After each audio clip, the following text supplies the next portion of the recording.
Hello दोस्तों, आप सभी का स्वागत है हमारे यूट्यूब चैनल पीसी क्लासेस में।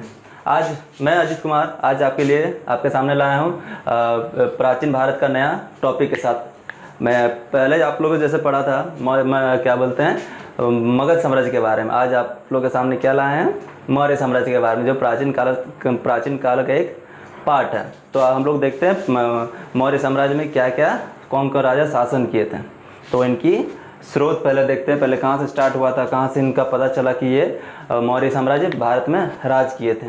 तो आइए हम लोग देखते हैं, थोड़ा थोड़ा करके सब चीज़ के बारे में पढ़ते हैं, इनमें शासन कौन किए थे और इनका स्रोत कहाँ से मिलता, पहले स्टार्ट करते हैं।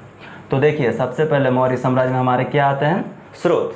ये कहा जाता है कि स्रोत मतलब होता है कि ये इसका जो प्रमाण हम लोग कहाँ से मिलते हैं मेन मौर्य वंश के बारे में। तो स्रोत देखिए, ऐतिहासिक दो तरह से स्रोत मिलते हैं, ऐतिहासिक और पुरातात्विक।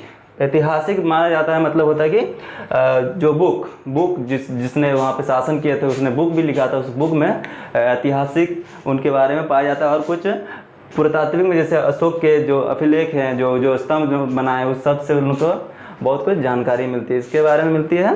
तो मौर्य साम्राज्य के बारे में मिलती है। तो देखिए, अर्थशास्त्र की पुस्तक है जो किसने लिखी थी, इस कौटिल्य ने लिखी थी, जो किसको बोलते हैं, चाणक्य। उसका और दूसरा नाम क्या हो गया, विष्णुगुप्त। तो चाणक्य के तीन नाम हो गया आपके सामने, एक हो गया विष्णुगुप्त, एक कौटिल्य और एक चाणक्य। तो चाणक्य ने अर्थशास्त्र लिखी थी। इसमें क्या अर्थशास्त्र में क्या लिखा था उन्होंने कि भारत के राज्य व्यवस्था जो चलती अर्थशास्त्र उस समय में उसी का वर्णन किया, कैसे राजा लोग शासन करते हैं, कैसे वहाँ का प्रशासनिक तौर तरीका था, वो सब इसमें वर्णन किया गया अर्थशास्त्र में। और इंडिका भी एक पुस्तक नाम हो गया। इसको किसने लिखी थी, एक मेगास्थनीज ने लिखी थी, जो किसके दरबारी थे, राजदूत थे, चाणक्य बोल रहे आपके मौर्य साम्राज्य के, चंद्रगुप्त मौर्य के राजदूत कहलाते हैं। तो उन्होंने एक पुस्तक लिखी थी, उसका नाम क्या है, इंडिका। इसको आगे आपके साथ डील करेंगे। तो इंडिका आपका पुस्तक का नाम है, बस इतना याद रखिएगा। तो दो पुस्तक, पुराण भारतीय पुराणों में क्या बताया गया कि चंद्रगुप्त मौर्य के बारे में बहुत सारी जानकारी बताई गई है पुराणों में, जो भारतीय की पुस्तक है। और देखिए, मुद्रा राक्षस, ये भी एक महत्वपूर्ण पुस्तक है, मुद्रा राक्षस। इसमें भी जानकारी मिलती है मौर्य साम्राज्य के बारे में। और बहुत जन ग्रंथ है, सब ग्रंथ होने सब में मौर्य प्रशासन के बारे में जानकारी कुछ मिलती है। और जैसे पुरातात्विक तरह ये तो हम लोग का हो गया ऐतिहासिक। वैसे पुस्तक में जो मिलता है उस सब के बारे में ऐतिहासिक हो गया। अब पुरातात्विक हो गया, जैसे अभिलेख, जैसे अशोक के जो अभिलेख बनाए हैं, भवन, स्तूप, गुफा, मृत भांड, इस सब से क्या मिलते हैं, उनके मौर्य साम्राज्य के बारे में थोड़ा जानकारी मिलती है। तो हम लोग जूनागढ़ अभिलेख, इस सब अभिलेखों में मौर्य साम्राज्य के बारे में जानकारी मिलती है। थोड़ा करके हम लोग का मौर्य साम्राज्य के बारे में पता चलता है। तो हम लोग देखते हैं धीरे धीरे मौर्य साम्राज्य के बारे में कितना हम लोग को ऐतिहासिक और पुरातात्विक स्रोत से हम लोग को पता चलता है। तो पहला स्टार्ट देखिए, इसका स्थापना, सबसे पहले स्थापना कैसे हुई थी, नंद वंश के अंतिम शासक धनानंद को पराजय कर। आपको पहले पढ़ाए थे मगध साम्राज्य में। मगध साम्राज्य टोटल कितने वंश थे, 3 वंश थे। एक हो गया हर्यक वंश, दूसरा हो गया शिशुनाग वंश और तीसरा हो गया आपका नंद वंश। तो मगध साम्राज्य हो गया। तो उस साम्राज्य में बहुत सारे प्रशासनिक तौर बहुत कुछ चला, लेकिन उतना सफल नहीं है। उसके बाद कौन सा साम्राज्य है, मौर्य साम्राज्य। तो नंद वंश के अंतिम शासक, हम लोग 3 उसमें थे वंश थे। तो नंद वंश के अंतिम शासक कौन थे, घनानंद।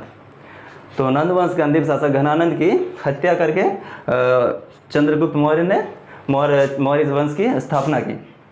तो देखिए, चाणक्य की सहायता से नंद शासक को हराया। चाणक्य की सहायता से बोलने का मतलब क्या है, तो चाणक्य, देखिए चाणक्य सबसे पहले किसके दरबारी थे, तो नंद वंश के घनानंद के दरबारी थे, जो एक क्रूर शासक था। घनानंद जो था एक क्रूर शासक था। उसने क्या किया, चाणक्य को मतलब बेइज्जती करके अपने दरबार से उसको निकाल दिया था। तो वही बेइज्जती उनको अच्छा नहीं लगा चाणक्य को। तो उसने क्या किया कि अपना बदला लेने के लिए अपने बाहर निकल गए। किसी को मतलब सहारा किसका लिया, चंद्रगुप्त का। तो बदला लेने के लिए किसको पकड़ा, चंद्रगुप्त को पकड़ा। किसने, चाणक्य ने। उसने क्या किया, चंद्रगुप्त को प्रशासनिक तौर, राजनीतिक तौर तरीका पूरा बहुत चीज़ का उनको ज्ञान दिया। और लास्ट में उनको चंद्रगुप्त को भेज दिया धनानंद के दरबार में। उसने क्या किया, दरबार में नहीं भेजा, दोनों का युद्ध हुआ। धनानंद और चंद्रगुप्त मौर्य के युद्ध हुआ, जिसमें घनानंद को पराजय का सामना करना पड़ा। तो किसके सहायता से हुआ? चाणक्य के सहायता से नंद शासक को हराया। तो उसी समय से क्या हुआ? चंद्रगुप्त मौर्य ने 322 से 298 BC तक इसका कार्यकाल चला चंद्रगुप्त मौर्य का। तो देखते हैं इसमें आगे क्या है। बौद्ध जैन ग्रंथों में इसे क्षत्रिय कहा गया। बहुत सारे ऐसा ग्रंथ हैं जिसमें उनको क्षत्रिय कहा गया, जिसमें उसको शुद्ध कहा गया, शूद्र कहा गया। तो सब ग्रंथ में अलग अलग उनकी बताई गई उनके बारे में। बौद्ध जैन ग्रंथ में उनको क्या कहा गया? क्षत्रिय कहा गया। और जबकि पुराणों ग्रंथ में क्या गया? पुराण के ग्रंथ में क्या गया? उनको शूद्र कहा गया। तो ये सब उनके बारे में मिलता है, स्रोत मिलता है, उनके बारे में पता चलता है। तो जस्टिस एंड्रियो और एपियन प्लूटार्क ये दो साहित्यकार हैं। जस्टिस एंड्रियो और एपियन प्लूटार्क दो साहित्यकार थे। उसने क्या किया? जस्टिस एंड्रियो ने सेंड्रोकोटस कहा और प्लूटार्क ने उसे एंड्रोकोटस कहा। तो दोनों ने अपने ऐतिहासिक अपने पुस्तक में क्या कहा? एंड्रोकोटस और सेंड्रोकोटस का नाम दिया। किसे नाम दिया? चंद्रगुप्त मौर्य को। लेकिन इसे कहाँ के इतिहासकार थे? ये सब यूनान के इतिहासकार थे। इन्होंने क्या कहा कि सेंड्रोकोटस और एंड्रोकोटस का नाम से उनको बताया गया उस पुस्तक में। लेकिन किसी को पता नहीं था कि एंड्रोकोटस किसे कहा जाता है। लेकिन इसके खोज किसने किया? तो सर विलियम्स जोन्स ने किया। 1784 ईस्वी में सर विलियम्स जोन्स ने पता लगाया कि ये सेंड्रोकोटस एंड्रोकोटस किसे कहा गया। तो उसने पता लगाया कि ये चंद्रगुप्त मौर्य को कहा जा रहा है। तो उन्होंने ये पता लगाया 1784 ईस्वी में। तो सर विलियम जोन्स ने पता लगाया। तो उसी समय से पता चल गया ये एंड्रोकोटस चंद्रगुप्त मौर्य को कहा जा रहा है। तो आगे हम लोग देखते हैं सेल्यूकस युद्ध। 305 BC में मेगास्थनीज हाथी ये सब क्या है देखते पढ़ते हैं। सेल्यूकस के युद्ध। सेल्यूकस मतलब आपका माइंड में प्रश्न आ रहा होगा, सेल्यूकस कौन है? सेल्यूकस आपका हो गया जब मगध साम्राज्य में सिकंदर ने आक्रमण किया था। तो सिकंदर सारा धन लूट के वो भारत छोड़ चुके थे। तो उनका एक राजदूत सेल्यूकस उत्तरी भारत में शासन कर रहा था। उत्तरी भारत में कौन शासन कर रहा था? तो सेल्यूकस शासन कर रहा था। उस समय क्या हो रहा था कि चंद्रगुप्त मौर्य और सेल्यूकस के बीच एक युद्ध हुआ। कब युद्ध हुआ? 305 BC में युद्ध हुआ। उस युद्ध में क्या हुआ कि सेल्यूकस को हार का सामना करना पड़ा। उसी बीच उनका क्या हुआ? दो संधि हुआ। सेल्यूकस और चंद्रगुप्त मौर्य के बीच दो संधि हुआ। उसमें संधि में क्या क्या कहा गया कि सेल्यूकस ने अपने एक उसका राजदूत था। सेल्यूकस किसका? मेगास्थनीज कौन था? सेल्यूकस का पहले राजदूत कहा जाता है।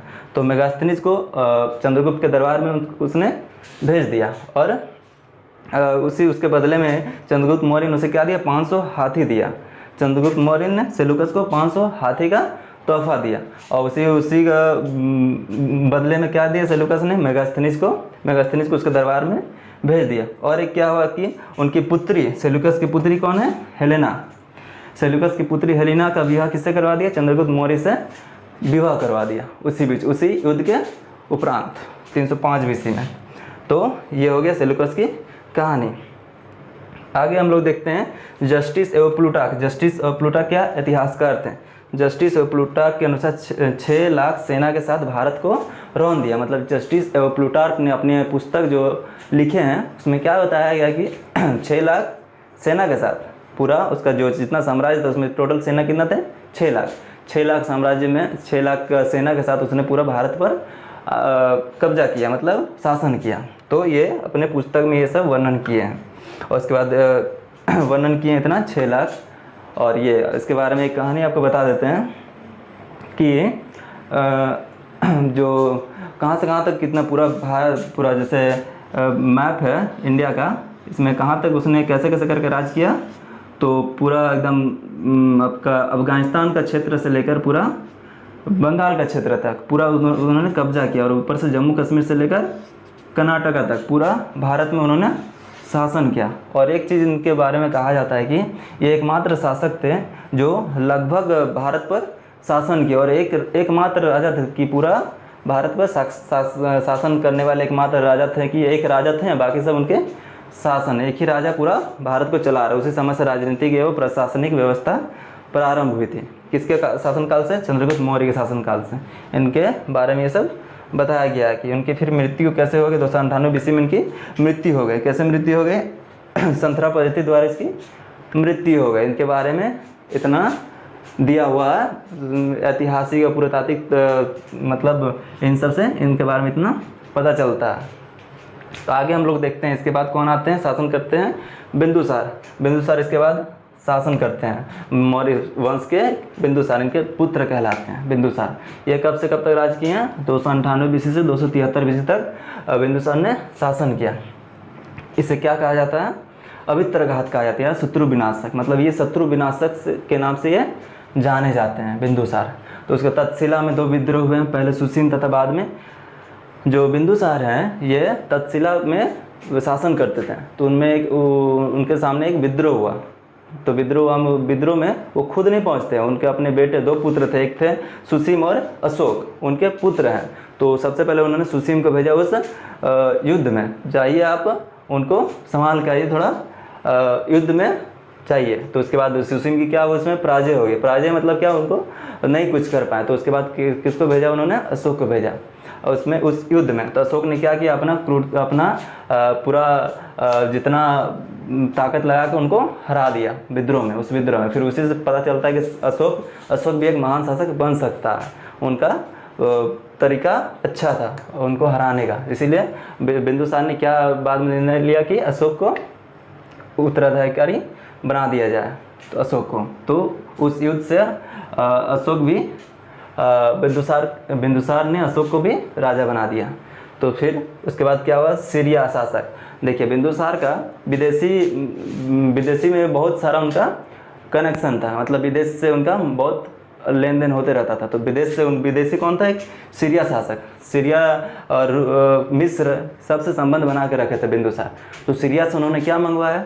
तो सीरिया से उन्होंने सीरिया शासक किससे? सीरिया शासक एंटियोकस से बिंदुसार ने सूखे अंजीर, अंगूरी शराब और दार्शनिक मांग की। ये तीनों चीज़ मांग की किससे? तो सीरिया का शासक एंटियोकस से। किसने मांग की? बिंदुसार ने मांग की।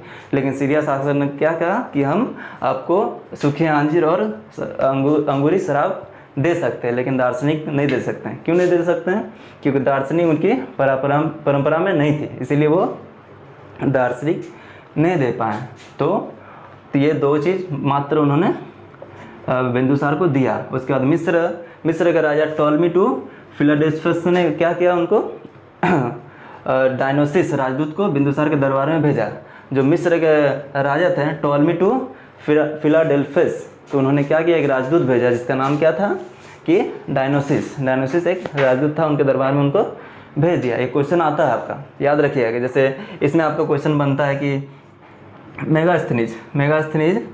आपका मेगास्थनीज किसके दरबार में राजदूत थे? तो किसके दरबार में थे? चंद्रगुप्त मौर्य के दरबार में वो राजदूत थे। और ये हमारे जो मिस्र के राजा थे उन्होंने कौन सा राजदूत भेजा? किसके दरबार में भेजा?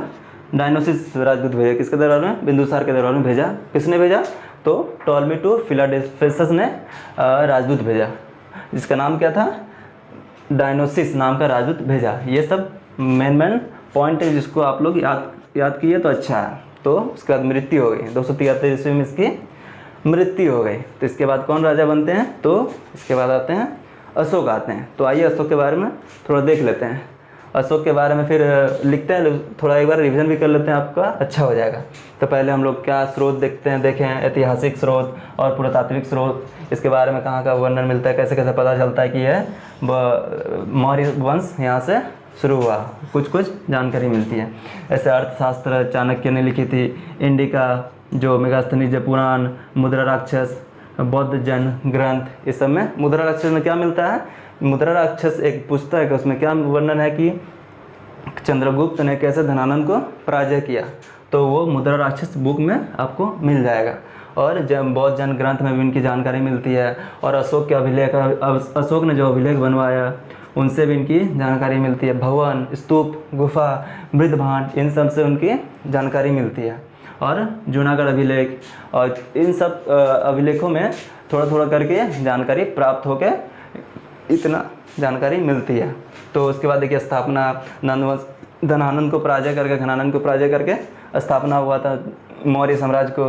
उसके बाद चाणक्य के सहायता से नंद शासक को हराया, तो ये हम लोग देख चुके हैं। और इसके शासनकाल देखिए, मेन पॉइंट है ये सब आप लोग याद कर लीजिए, पूछ सकता है कब से कब तक उनका शासन चला था। इनका 298 से 273 चला, और इनका 322 से 298 ईस्वी तक इनका शासन चला। बौद्ध जन ग्रंथ में इसे क्षत्रिय कहा गया है। कौन सा ग्रंथ में इन्हें क्षत्रिय कहा गया, ये सब प्रश्न बनता है। आप लोग के सामने प्रश्न भी लाएंगे कुछ दिन बाद, तो देखिएगा अच्छे से।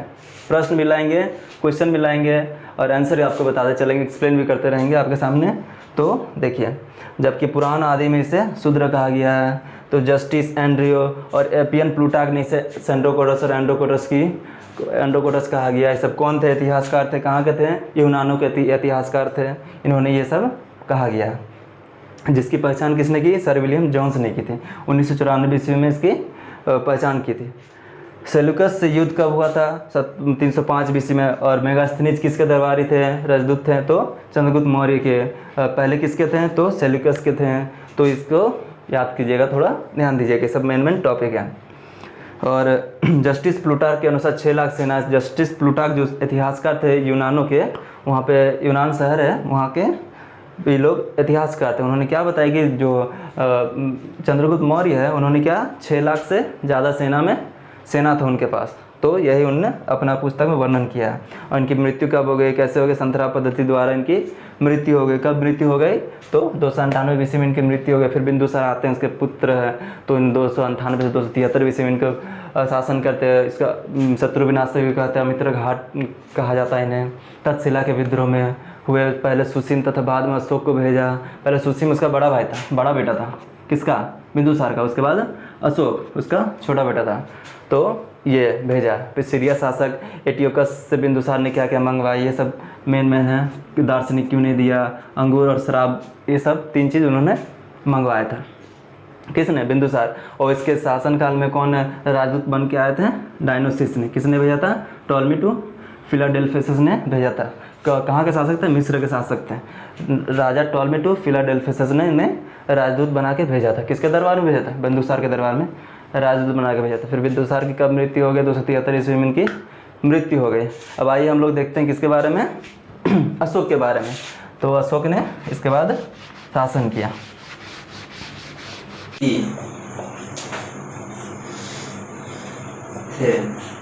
तो ये अशोक के बारे में आपके सामने इतना तो लिख चुके हैं, इतना काफी अशोक के बारे में। तो देखिए, हम लोग अशोक के बारे में पहले पढ़ते हैं। इनका शासन कब से कब हुआ? 273 से 232 ईस्वी तक इन्होंने शासन किया, अशोक ने शासन किया। तो इनके बारे में देखते हैं, इनका राजतंत्र कैसा था इनका शासन करने का तरीका। तो 269 बीसी में इनका ये राजा बने थे। 269 बीसी में ये राजा बने थे। क्यों? और जो आपका मन में प्रश्न आएगा, 273 और 269 में राजा बन गए, शासन कब से किया? 273 से। ये इतिहासकार जो है हम लोग के, वो कहते हैं कि जो बिंदुसार के थे, उनके 99 पुत्र से इन्होंने पूरा उनका मतभेद चलते रहा। तो उसी में 4 साल इनका व्यर्थ हो गया। तो 4 साल उसके बाद इन्होंने राजा, मतलब इतिहासकार कुछ मानते हैं कुछ नहीं मानते, लेकिन जो बहुत कोई मानते हैं बहुत कोई नहीं मानते। तो ये आपका सामने आपको रख दिए। 273 ईस्वी से इन्होंने राज करना स्टार्ट किया था। तो फिर देखिए, अशोक का नाम, अशोक किसमें मिलता है, किस अभिलेख में मिलता है? तो मास्की तथा गुर्जरा अभिलेख में क्या अशोक का अशोक नाम मिलता है। तो बाकी किसी में उनका अशोक नाम नहीं मिलता है। तो मास्की तथा गुर्जरा में इनका अशोक नाम का वर्णन है। उसके बाद इन्होंने कलिंग का युद्ध किया। 269 बीसी में इन्होंने 90 वर्ष में जब राजा बने, तो उनके 90 वर्ष बाद उन्होंने किसका युद्ध किया? कलिंग, जो कि कहाँ है? उड़ीसा में। उड़ीसा में कलिंग है। तो वहां पे उन्होंने युद्ध लड़ा। युद्ध में उन्होंने क्या किया कि जो युद्ध में पराजय कर दिया, अपने शत्रु को पराजय करने के बाद उन्होंने क्या अपनाया? धम्म विजय को अपना लिया। क्यों धम्म विजय को अपनाया? आइए इनके बारे में थोड़ा देखते हैं। तो उन्होंने जब युद्ध जीत लिया उन्होंने, तो वहां जब गए, कहाँ पे गए? कलिंग जब गए, वहां पे देखे तो उन्होंने क्या देखा कि लाखों के लाखों सेनापति और वहां के लोग बहुत मारे गए वहां पे, मतलब पड़े हैं जमीन पे, पूरा खून खराब पूरा फैला हुआ। और उन्होंने उसी समय उन्होंने देखा। तो उसके बाद क्या हुआ? उनका माइंड पूरा चेंज हो गया कि अब से मैं युद्ध नहीं लड़ूंगा, अब मैं धम्म विजय करवाऊंगा।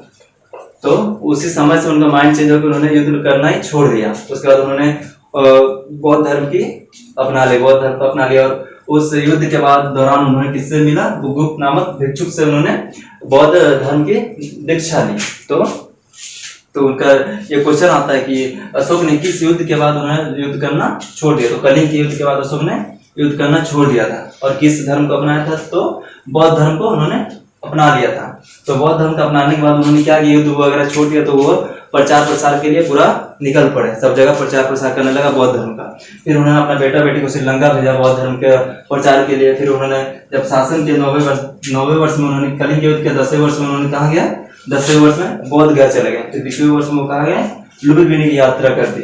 तो ये पूरा धर्म प्रचार प्रसार में वो लग गए थे, अपने धर्म के प्रचार प्रसार में। उसके बाद ऐसे करते करते उनका मृत्यु हो गया 232 बीसी में उनकी मृत्यु हो गई। बीसी मतलब ईस्वी पूर्व में उनकी मृत्यु हो गई।